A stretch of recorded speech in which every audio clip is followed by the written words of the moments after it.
नमस्कार। हमारे इस विशेष संवाद में आपका स्वागत है। देश में एक देश एक चुनाव की गूंज हो रही है। जब से केंद्र सरकार ने कमेटी बनाई है तब से विपक्षी पार्टियां इसके विरोध में बोल रही हैं। वहीं देश में एक नई बहस छिड़ गई है कि क्या एक देश एक चुनाव होना चाहिए, इसके फायदे क्या हैं, इसके नुकसान क्या हैं, इस पर ले एक बड़ी बहस छिड़ी हुई है। और इसी बहस का क्या निष्कर्ष है और इस बहस के क्या क्या पहलू हैं, इस पर चर्चा करने के लिए हमारे साथ मौजूद हैं चुनाव विशेषज्ञ श्री यशवंत जी। यशवंत जी, आपका बहुत बहुत स्वागत है। यशवंत देशमुख जी सेफोलॉजिस्ट भी हैं। वर्षों से वो लगातार ओपिनियन पोल और एग्जिट पोल करते आ रहे हैं और देश की चुनावी व्यवस्था को बहुत बारीकी से समझते हैं, इसलिए इस पर चर्चा करना इनके साथ बहुत महत्वपूर्ण भी हो जाता है। यशवंत जी, ये बताइए, ये जो बहस छिड़ी हुई है एक देश एक चुनाव, क्या ये पहली बात तो ये है कि क्या ये संभव है, और अगर संभव है तो इसके पहले तो आप फायदे गिनवाइए और नुकसान क्या है जो विरोधी पार्टियां बोल रही हैं। देखिए, एक देश एक चुनाव बिल्कुल संभव है। इसमें असंभव जैसा तो कुछ है ही नहीं। और खासतौर पे और भी ये महत्वपूर्ण है जानना कि ये पहली बार तो हो नहीं रहा है। सन 52 से लेकर सन 67 तक इस मुल्क में एक देश एक चुनाव ही होते थे। सारे विधानसभा चुनाव, सारे लोकसभा चुनाव ये एक साथ होते थे। तो ये तो केवल जो अच्छी परिपाटी पहले से चल रही थी, जो संविधान के निर्माताओं ने, हमारे जो जो फाउंडर्स जिन्हें कहते हैं, founders of the nation, founders of the constitution, उन सब लोगों ने इसका अलग से जिक्र इसलिए नहीं किया क्योंकि शायद वो मान के चल रहे थे कि ये तो होना ही चाहिए। कुछ चीजें होती हैं कि भाई ये होना चाहिए, इसको अलग से क्या जिक्र करना, इसलिए उन्होंने उसकी परिपाटी रखी थी। अब ये 67 के बाद से अगर क्रम बिगड़ गया तो इस क्रम को केवल वापस ठीक करने की बात हो रही है। ये नया कोई चीज ला करके नया कुछ कर देने की बात नहीं हो रही है। कोई कुछ अच्छी चीज थी, उसकी तारतम्यता बिगड़ गई या बिगाड़ दी गई, ये भी एक विषय है सोचने और समझने का। और अब उसको वापस ठीक करके पहले जैसा ठीक करने की कोशिश या बातचीत चल रही है। तो बिल्कुल हो सकता है और करना भी चाहिए। एक बात जो कही जा रही है, जैसा आपने बताया कि 67 तक तो ये व्यवस्था चल ही रही थी, लेकिन क्योंकि अब जो है एक चुनाव की बात की जा रही है, एक देश एक चुनाव की बात की जा रही है, तो जो विरोध में बोल रहे हैं, विशेष तौर से जो विपक्षी पार्टियां हैं, वो इसका मुखर विरोध कर रही हैं। अब फिर वो एक देश एक समानता और तरह तरह के तर्क लेकर आ रहे हैं। अगर देश में हम देखा जाए तो हर साल कहीं ना कहीं चुनाव होते रहते हैं। अगर एक देश और एक चुनाव हो जाए तो इसका आर्थिक रूप से देश की आर्थिक व्यवस्था पर क्या असर पड़ेगा? देखिए, जैसा कि मैंने शुरुआत में बोला, मूलतः मैं एक देश एक चुनाव, एक साथ चुनाव होने के पक्ष में हूँ। कुछ चीजें उसमें जरूर हैं जो मैं जिनकी ओर मैं ध्यान आकर्षित अवश्य करना चाहूंगा कि कुछ चीजें ऐसी हैं जिसका ध्यान रखे बगैर केवल ये लागू कर देना शायद उतना अच्छा नहीं होगा देश के लिए, वो मैं अलग से बात करूंगा। लेकिन फिलहाल मुझे ऐसा लगता है कि राजनीतिक रूप से जो देश में विपक्षी पार्टियां इसके विरोध में ज्यादा बात कर रही हैं, उनका मुख्य डर उनको जो है वो ये है कि अगर भारतीय जनता पार्टी ये कॉन्सेप्ट लेकर के चुनाव कराती है तो प्रधानमंत्री नरेंद्र मोदी की लोकप्रियता के कारण जो उनको फायदा लोकसभा चुनाव में मिल रहा है वही फायदा उनको विधानसभा चुनाव में मिलेगा। और विपक्ष के पार्टियों को नुकसान होगा। मेरा अपना मानना यह है कि जो तथ्य है ये इसके आधार पे नहीं है। उनका डर बेबुनियाद है। बेबुनियाद मैं इसलिए कह रहा हूं, ये वही देश है, वही लोकतांत्रिक व्यवस्था है जहां पिछले 9 सालों में इसी देश में भारतीय जनता पार्टी आधे से ज्यादा आधे चुनाव हार चुकी है, वो भी विधानसभाओं के। और प्रधानमंत्री नरेंद्र मोदी के कैंपेन करने के बावजूद भी 2018 में आपने देखा दिसंबर में राजस्थान, मध्य प्रदेश, छत्तीसगढ़ तीनों जगह पे कांग्रेस की सरकार बनी। ऐसा नहीं था कि प्रधानमंत्री ने वहां जाके कैंपेन नहीं किया था, लेकिन उसके 4-5 महीने के अंदर सेम उन्हीं वोटर्स ने लोकसभा में बीजेपी को वोट दिया। क्योंकि जनता किस लेवल पे किसको चुनना चाहती है ये बहुत उसके दिमाग में क्लैरिटी है। उसको इसमें कोई कंफ्यूजन नहीं है। अभी कर्नाटक में कांग्रेस की सरकार बनी, लेकिन जो अभी हमारे सर्वे दिखा रहे हैं कर्नाटक के चुनाव के समय में भी हमारे ट्रैकर जब कह रहे थे कि कांग्रेस जीतेगी और भाजपा हारेगी, उसी ट्रैकर में ये भी साफ साफ वोटर कह रहा था कि ये विधानसभा चुनाव के है। लेकिन अगर आज लोकसभा चुनाव होंगे तो हम बहुत बड़ी तादाद में लोगों ने कहा कि हम बीजेपी को वोट देंगे, हम कांग्रेस को वोट नहीं देंगे। तो ये विपक्ष की पार्टियां तमाम जिनको ये डर लग रहा है कि साथ में चुनाव करने से बीजेपी को मोदी डिविडेंड विधानसभा चुनाव में भी मिलेगा, ये डर बेबुनियाद है। पिछले 9 साल की पॉलिटिक्स ने इस देश में मतदाताओं ने बहुत ही समझदारी से, समझबूझ से अपने मताधिकार का प्रयोग किया है। वो जानता है जहां पे जिस को वो चुनना चाहता है, जिसको मुख्यमंत्री देखना चाहता है, जिसकी सरकार, और जहां पे उन्हें भाजपा की सरकार, भाजपा के मुख्यमंत्री नहीं पसंद आते हैं, वहां पे वो हरा भी देते हैं, बुरी तरह हराते हैं। कितने इलेक्शन हुए हैं जहां पे बीजेपी को अच्छी खासी डिफीट का सामना करना पड़ा है, हार का सामना करना पड़ा है। तो उस डर से उबर के उन्हें इस चीज को एक्सेप्ट करना चाहिए, और मेरा पूरा विश्वास है, और आंकड़े दिखाते हैं। अभी हमारा MOTN वाला जो सर्वे हुआ इंडिया टुडे का, उसने बहुत साफ दिखाई दिया है कि करीबन करीबन 15% की स्विंग, यानी आप मान के चलिए कि 30% का आंकड़ा इस मुल्क में ऐसा है मतदाताओं के अंदर, जो 15% इधर से उधर होता है, यानी 30% का गैप जनरेट करता है, ऐसा है जो लोकसभा और विधानसभा इन दोनों के ऊपर अलग अलग वोट देने का मन रखता है। और ये इतना बड़ा आंकड़ा है कि जिसमें आज अगर फर्ज कीजिए कि इस देश में एक चुनाव हो जाए, तो लोकसभा में पूरी संभावना है कि बीजेपी अच्छी खासे बहुमत से दोबारा सरकार बनाए, और साथ में हुए उन्हीं विधानसभा चुनाव में पूरी संभावना है कि अधिकांश राज्यों में बीजेपी सरकार नहीं बना पाए, विपक्ष की सरकार। जी यशवंत जी, आपने जिस तरह से बताया कि अगर एक साथ देश में चुनाव हो जाते हैं और मतदाता जो है वो अपना मन बना चुका होता है, विधानसभा चुनाव होते हैं तो उसके मुद्दे अलग होते हैं, वहीं अगर लोकसभा चुनाव होते हैं तो मतदाता अपना के जब वोट देने जाता है तो उसके मुद्दे अलग होते हैं।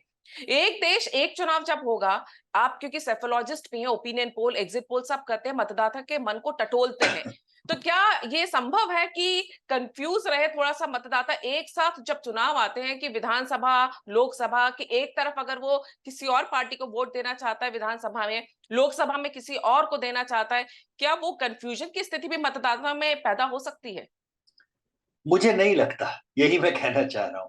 और ये केवल मेरी व्यक्तिगत सोच नहीं है, मेरी सोच मेरे आंकड़ों से बनती है, जो हम रोज सर्वे करते हैं, जो हम मतदाताओं के पास में जाते हैं, उनके साक्षात्कार करते हैं, लाखों लोगों के साक्षात्कार करते हैं, उन आंकड़ों के कारण ये मेरी सोच, मेरा विश्वास बना है कि ऐसा नहीं होने की संभावना है, क्योंकि इसके इतने सारे एग्जाम्पल हम देख चुके हैं। अभी हम 2018 की बात कर रहे थे, अब आप बताइए देश की राजधानी दिल्ली में क्या। 2014 में बीजेपी को 7-0, 2015 में एक साल भी नहीं बीता था उसके अंदर आम आदमी पार्टी को 67, बीजेपी को 3, 2019 में फिर बीजेपी को 7-0, फिर 2020 में क्या 65-5। तो आप कितनी, ये स्वीप ऐसा है 7-0 और 67-3, ये पेंडुलम जैसे इधर से पूरा उधर और उधर से पूरा इधर आने वाला। जिस जगह पे, जिस मुल्क में लोगों की इतनी एक्सट्रीम क्लैरिटी हो वोट डालते समय, वहां कंफ्यूजन की तो कोई गुंजाइश ही नहीं है। आप ये देखिए कि पिछले 10 सालों में इस मुल्क में, अपने देश में, कितने ऐसे उदाहरण आपको मिले कि त्रिशंकु विधानसभाएं बनी। हमारे यहाँ त्रिशंकु का जनादेश आना लगभग बंद हो चुका है। आपने कभी रियलाइज किया? एक जम्मू कश्मीर विधानसभा में त्रिशंकु इसलिए हुआ क्योंकि वो जम्मू में एक तरफा और कश्मीर में एक तरफा दो अलग अलग वोट पड़े। अगर आप रीजनल लेवल पे देखें तो वो त्रिशंकु नहीं था। कर्नाटक में त्रिशंकु इसलिए हुआ क्योंकि दक्षिणी कर्नाटक में भाजपा नदारद थी, वहां जेडीएस और कांग्रेस का मुकाबला था। अदरवाइज 2015 का जो विधानसभा चुनाव इसका था महाराष्ट्र का, जिसमें चारों पार्टियां अलग अलग लड़ी थी, वो आप एक त्रिशंकु कह सकते हैं क्योंकि भाजपा वहां पे कुछ बहुमत से नीचे रह गई। अदरवाइज पिछले बहुत सालों से आप देखिए, मैं 2014 की बात नहीं, 2014 से भी पहले आप चले जाइए, भारत में मतदाताओं ने त्रिशंकु विधानसभा के ऊपर की जैसी स्थिति लाने से मतलब लगभग मन खत्म कर लिया है कि हमको कुछ भी करना है, हमको डावाडोल वाली सिचुएशन नहीं देनी है। और बहुत स्पष्ट जनादेश जनता दे रही है, एक साइड क्लियर कट प्रिसाइज जनादेश दे रही है, और उस जनादेश का सम्मान करना चाहती है वो। तो मुझे नहीं लगता कि इस देश में मतदाताओं को कभी कोई कंफ्यूजन रहा है कि कब किसको कहां पे जिताना है। जी, और दूसरी तरफ अब हम आप बात करते हैं चुनौतियों की, क्योंकि ये कहना आसान है इस समय कि एक देश एक चुनाव, लेकिन बात जब चुनौतियों की आती है कि इसे लागू कैसे किया जाएगा, क्योंकि तर्क ये दिया जा रहा है कि कई विधानसभाओं के जो है कार्यकाल में कटौती करनी पड़ सकती है, कई विधानसभाओं के कार्यकाल को बढ़ाना पड़ सकता है। ये सब चीजें जब होंगी, क्या ये संभव होगा? इन चुनौतियों के लिए क्या सरकार को तैयारी करनी पड़ेगी? देखिए, कानून बनाए बगैर तो ये संभव नहीं है। अब अगर कानून बनाने की आप बात कर रहे हैं तो स्वाभाविक सी बात है कि सारे विधानसभाओं को साथ में लेना पड़ेगा, विपक्षी नेताओं से बात करनी पड़ेगी। जो लोग अभी, जिनका 2, 3, 4 साल का टर्म बाकी है, जो कह रहे हैं कि भाई अभी तो हम 2 साल पहले ही इलेक्शन जीत के आए हैं, वो स्वाभाविक सी बातें कहेंगे कि हम दोबारा चुनाव में क्यों जाएं। तो मतलब ये समझना कोई मतलब उनकी ऐसी इच्छा रखना गलत भी नहीं है। मतलब वैसे अगर आप लोकतांत्रिक परिपाटी सोचें तो हो सकता है कि कानून बनाने में सब, अगर कानून बना के करना है तो सबको साथ में लेके चलना पड़ेगा। बिना कानून बनाए ये स्टेप्स में किया जा सकता है। स्टेप से मतलब ये है, मसलन अगर कोई कानून नहीं बनाया जाता और केवल चुनाव आयोग के को विशेषाधिकार के तहत उनको ये छूट दी जाती है, तो लोकसभा चुनाव के 6 महीने पहले और 6 महीने बाद जितने विधानसभा चुनाव होते हैं उनको कम से कम क्लब करने का एक संवैधानिक आप कह सकते हैं कि दायित्व भी और अधिकार भी चुनाव आयोग के पास में एक तरीके से है। कुछ हद तक मैं मानता हूं कि है। ऐसे में कम से कम 1 दर्जन राज्य ऐसे हैं जिनके चुनाव विधानसभा चुनाव के साथ में हो सकते हैं। मसलन इस साल जैसे राजस्थान, मध्य प्रदेश, छत्तीसगढ़, मिजोरम, तेलंगाना, ये 5 राज्य अभी जो है ये या तो 1-2 महीने पोस्टपोन किए जा सकते हैं ताकि वो लोकसभा चुनाव को साथ में किए जा सकें। लोकसभा चुनाव के साथ में आंध्र, उड़ीसा, सिक्किम, अरुणाचल और एक राज्य और मैं भूल रहा हूं, ये 4-5 राज्य हैं जो लोकसभा के साथ में जाते हैं। तो आपके 5 और 4 9 राज्य तो ऐसे हो गए। उसके बाद में 2024 में लोकसभा चुनाव के 6 महीने के अंदर जो चुनाव होने हैं उनमें आपका महाराष्ट्र है, झारखंड है, हरियाणा है, और भी 2-3 छोटे राज्य हैं। तो आप अगर देखेंगे तो कुल मिला के करीब 12-13 राज्य ऐसे हैं जो कि सामान्य रूप से इलेक्शन कमीशन निर्णय लेकर के उनके चुनाव लोकसभा चुनाव के साथ में मर्ज करके आसानी से करा सकता है। एक बार 12-13 राज्यों के चुनाव इसके साथ में आ गए तो उसके बाद में अगले फेज में जो है 5 साल के बाद में जिन राज्यों के चुनाव और 1 साल से ज्यादा की अवधि वाले हो सकते हैं 2028 के, उन राज्यों को कहा जा सकता है कि भाई ये राज्य 2029 के साथ में मर्ज हो जाएं और 2030 वाले जो राज्य हैं उनको मनाया जा सकता है कि आप 1 साल पहले अपनी विधानसभा भंग कीजिए। आपसे ज्यादा नहीं कह रहे लेकिन 1 साल पहले भंग कीजिए। तो वो बिना कानून बनाए शायद ये बना करके इसको 2 या 3 स्टेप में इस साइकिल को 5-6 साल के ड्यूरेशन में सुधारा जा सकता है। लेकिन अगर कानून एक साथ वास्तव में करने की इच्छा है तो फिर कानून बनाना पड़ेगा और विधानसभा और सभी विपक्षी पार्टियों को साथ में भी लेकर के इस निर्णय को लेकर आगे चलना पड़ेगा। बिल्कुल, और शायद इसीलिए ये कमेटी भी बनाई गई है जिसमें इस पे पूरी तरह से चर्चा की जाएगी और इसके पॉइंट्स होंगे, उसके आधार पर हो सकता है कानून भी बनाया जाए। ये तो बात हुई सरकार की, लेकिन एक सेफोलॉजिस्ट के तौर पे अगर देखा जाए, आपके लिए चुनौतियां बढ़ जाएंगी अगर एक देश एक चुनाव होता है, ये काम आसान हो जाएगा? नहीं, हमारे लिए चुनौती कोई ऐसी नहीं बढ़ेगी। कारण ये है कि सी वोटर में खास तौर पे हम इसे चुनावी काम नहीं मानते। हम साल के 365 दिन लगातार हम पब्लिक ओपिनियन को ट्रैक करते ही रहते हैं। इसलिए हमारे लिए कोई ऐसा कठिन काम नहीं है। वो करत करत अभ्यास के जड़मत होत सुजान वाला वो है, तो रस्सी हम लोग रोज ही कुएं से पानी निकाल लें, इसलिए वो इश्यू नहीं है। देखिए, लेकिन हमारे ही काम से जुड़ा हुआ एक और इश्यू है जो मैं बताऊं, जो मैंने आपसे चर्चा की थी कि मुझे क्या दिक्कतें या मुझे इसमें क्या आ, आ, विरोध नहीं कहूंगा, लेकिन जिन चीजों के ऊपर मैं ध्यानाकर्षण करना चिंता है। चाहता हूं, लोगों को चिंता है मुझे। हम्म। देखिए अभी क्या है क्योंकि अक्सर विधानसभा चुनावों को लिटमस टेस्ट मान लिया जाता है या कहा जाता है ये सेमीफाइनल है, ये क्वार्टर फाइनल है। ऐसा क्यों कहा जाता है? उसका कारण यह है कि देश काल में, परिस्थितियों में उस समय का जो जनमानस होता है, अक्सर ये विधानसभा चुनाव वो प्रेशर कुकर के सेफ्टी वॉल्व की तरह काम करते हैं, या उनका गुस्सा लोगों का किसी चीज पे होता है तो निकलता है। तो उससे लोगों को समझ में आता है कि अच्छा, इस मुद्दे के ऊपर पब्लिक का ऐसा रिएक्शन आया, इसलिए इन चुनाव में इनकी ये इच्छा इस तरीके की जाहिर हुई। समस्या एक साथ चुनाव कराने में केवल एक ही है, वो ये कि हमारा लोकतंत्र एक मायने में थोड़ा अधूरा लोकतंत्र मैं मानता हूं। दुनिया के जितने भी स्थापित बड़े आदर्श लोकतांत्रिक व्यवस्थाएं हैं, उन सभी देशों में केवल भारत को छोड़कर चुनावों के अलावा एक और अधिकार जनता को है, वो है रेफरेंडम का, यानी जनमत संग्रह का, जनमत अपने को बताने का। दूसरे शब्दों में कहें तो दूसरे सभी राष्ट्रों में उस देश की सरकार कोई भी बड़ा कदम जब उठाना चाहती है तो वो जनता से पूछ के ही उठाती है। ब्रिटेन को यूरोपियन यूनियन से बाहर जाना था तो उसने ब्रेक्जिट पे जनमत संग्रह कराया। जनता से पूछा कि आपको यूयू में रहना है या बाहर जाना है।